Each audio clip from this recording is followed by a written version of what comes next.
Hello，又嚟到第二個部分啦，就係講下我哋個 core program 核心課程。我係 Miss Lam。呢一個課程咧係我自己精心炮製嘅，原因咧就係我見到好多同學啦，佢哋會考，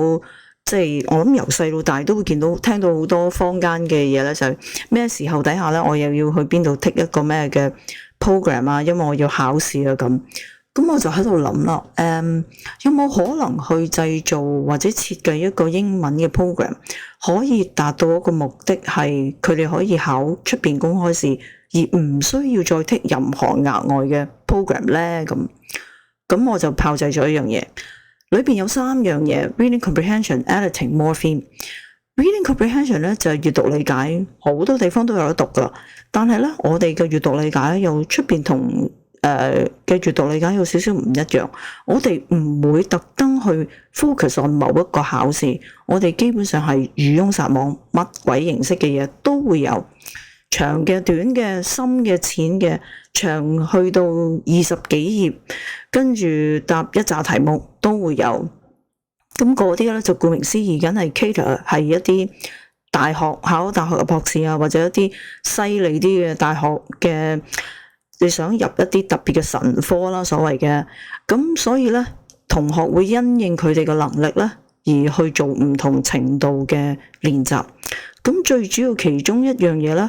一個題型咧就係佢一個譬如 multiple choice 咁樣啦。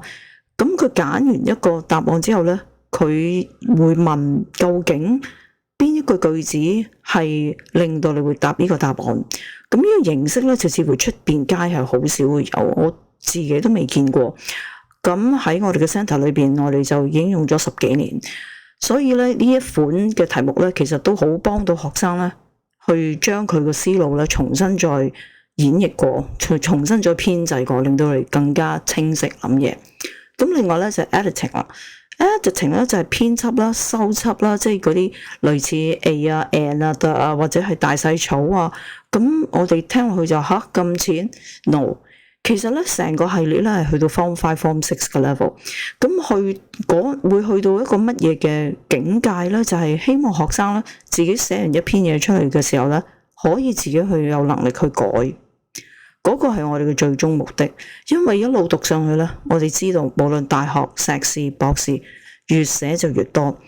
咁唔通下下都問人哋 proofread 咩？咁你可能就會問啦，唔係喎，咁有好多時候依家有 AI 嘛，一 scan 就得啦。咁 no， 當你出去考試嘅時候 ，AI 嗰個咪自己咯。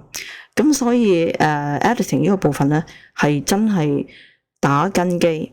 咁另外咧就 morpheme 啊 ，morpheme 咧就係prefix、suffix 同埋 roots， 即是話我哋再唔係用一個方法咧去背生字或者去估生字，我哋係用一個生字去拆解出嚟，呢一部分係點解，個根部係點解，後邊係點解。嗱，一個 example 嘅就係 bicycle 嘅字 bi 即係2 cycle 係圓形。咁當如果我哋係唔識 bicycle 呢個字嘅時候咧，一睇到就會諗下2啦，2個圓圈，再睇一條題目，咁你大概就會知道，咦，可能會講緊單車喎，甚至你話喂，其實我都未見過單車係究竟咩嚟嘅，你會將個字，你會估到大概邊一類型嘅字，將個範圍收窄咗。咁其實如果係日子耐咗，日子有功嘅時候咧，好多字你都會領略到究竟佢講緊啲乜嘢。咁多過係去死背1000幾2000個字，因為有啲大學嘅博士咧係 require 你要識好多英文字。咁呢一個係一個比較實際少少，而出邊外國都用緊同一個方法去 train 啲學生，多過係去背幾千個生字咯。係啦。